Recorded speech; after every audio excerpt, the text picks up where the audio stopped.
Hello friends, ભાવનાની રસોઈમાં તમારું ફરી એકવાર સ્વાગત કરું છું. આજે આપણે ભરેલા રીંગણની રેસીપી તમારી જોડે શેર કરીશું. આપણે 250 ગ્રામ રીંગણ લીધેલા છે, રવૈયા. હવે એમાં મસાલા માટે આપણે આ સિંગદાણાનો ભૂકો લીધેલો છે, લીલા આદુ અને સૂકા લસણની પેસ્ટ છે, ધાણા જીરું, હળદર, મીઠું, લાલ મરચું, ગરમ મસાલો, શેકીને ચણાનો લોટ લીધેલો છે, અડધા લીંબુનો રસ લીધેલો છે અને આ કોથમીરના પાન જે ધોઈ અને સાફ કરી કટિંગ કરી લીધેલા છે. હવે આપણે રવૈયાનો મસાલો બનાવીશું. આપણે એમાં પહેલા શિંગદાણાનો ભૂકો ઉમેરીશું, એમાં આદુ મરચાંની પેસ્ટ, કોથમીરના પાન,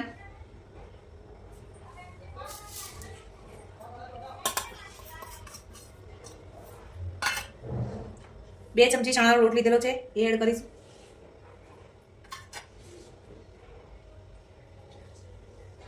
બે ચમચી જેવું ધાણા જીરું પાવડર લીધેલો છે એ એડ કરી દઈશું.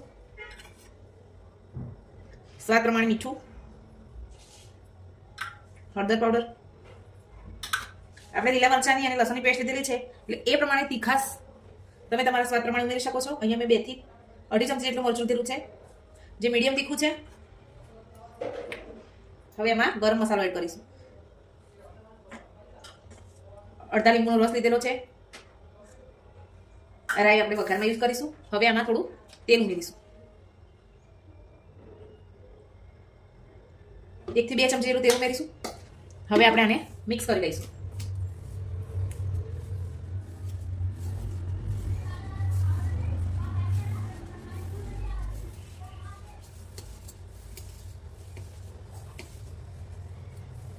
જો ફ્રેન્ડ્સ, તમે જોઈ શકો છો કે આપણો મસાલો સરસ મિક્સ થઈ ગયો છે.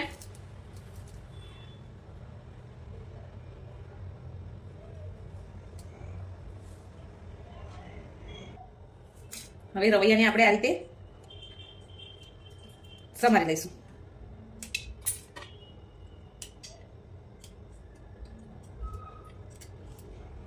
આ રીતે બધો ભાગ કાઢી લઈશું. ઉપરથી ડીટીયાના ભાગથી એટલું કટ કરી લઈશું.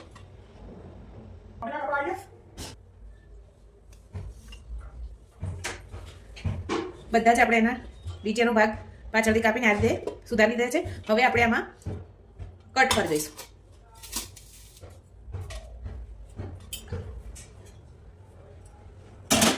એમાં પાણી એક તપેલીમાં પાણી રાખીશું અને આપણે વચ્ચેથી આ રીતે ચીરા પાડી દઈશું. વચ્ચે જોતા જવાનું કે સડેલું રીંગણ નથી ને એમ. એ રીતે ચેક કરતા બધા જ રવૈયાને આવી રીતે ચીરા પાડી લઈશું. બધા રવૈયાને વચ્ચેથી કટ પાડી દીધો છે. જો તમે તમારા ઘરમાં ગળ્યું શાક ખાતા હોય તો આમાં ખાંડ કે ગોળનો પણ ઉપયોગ કરી શકો છો. અમે તીખું ખાઈએ છીએ એટલે આમાં અમે ખાંડ કે ગોળ ઉમેર્યો નથી. હવે આપણે બધા રવૈયાનો મસાલો રવૈયામાં ભરી દઈશું. સરસ 2 થી 3 પાણી ધોઈને રવૈયા લીધેલા છે. હવે આપણે આ રીતે એમાં બધો મસાલો ભરી લઈશું.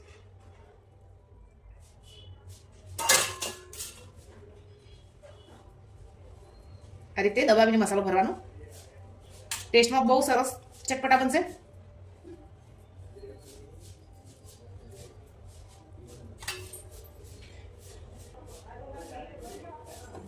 ફ્રેન્ડ્સ, હવે આપણે આ શાકનો વઘાર કરીશું.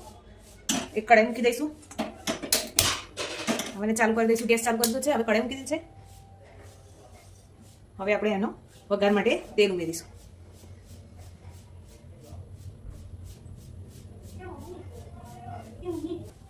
ફ્રેન્ડ્સ, હવે આપણું તેલ સરસ ગરમ થઈ ગયું છે. એમાં રાઈ ઉમેરીશું. તમે રાઈને સ્કીપ પણ કરી શકો છો.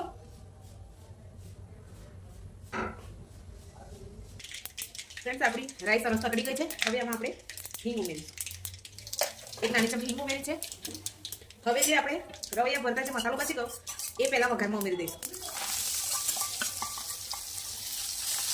એ સરસ મિક્સ કરી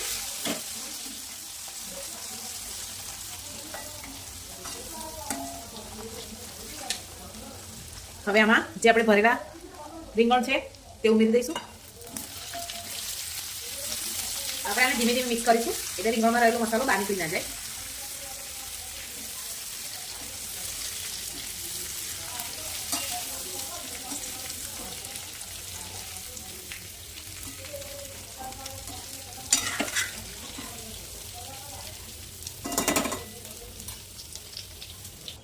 તેલમાં રવૈયા જ્યાર સુધી થોડા શેકાય ત્યાર સુધી આપણે એક થાળીમાં પાણી મૂકી દઈશું ઉપર.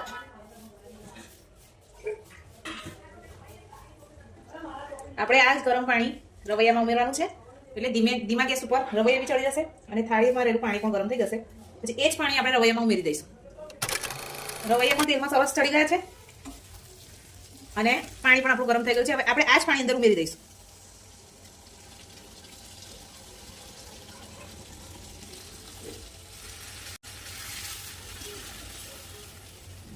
ધીમે ધીમે કરીને સરસ પાણીમાં રવૈયા મિક્સ કરી દીધા છે.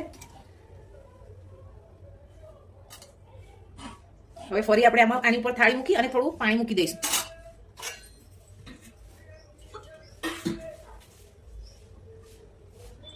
હાઈ ટુ મીડિયમ ફ્લેમ ઉપર રવૈયાને ચડવા દઈશું. ફ્રેન્ડ્સ, આપણા ભરેલા રીંગણાનું શાક તૈયાર છે. હવે આપણે એને સર્વિંગ પ્લેટમાં કાઢીશું. ગેસ બંધ કરી દીધેલો છે. તમે જોઈ શકો છો સરસ ગ્રેવી વાળું ભરેલા રીંગણાનું શાક બનીને તૈયાર છે. હવે આપણે એને એક સર્વિંગ બાઉલ પ્લેટમાં કાઢીશું.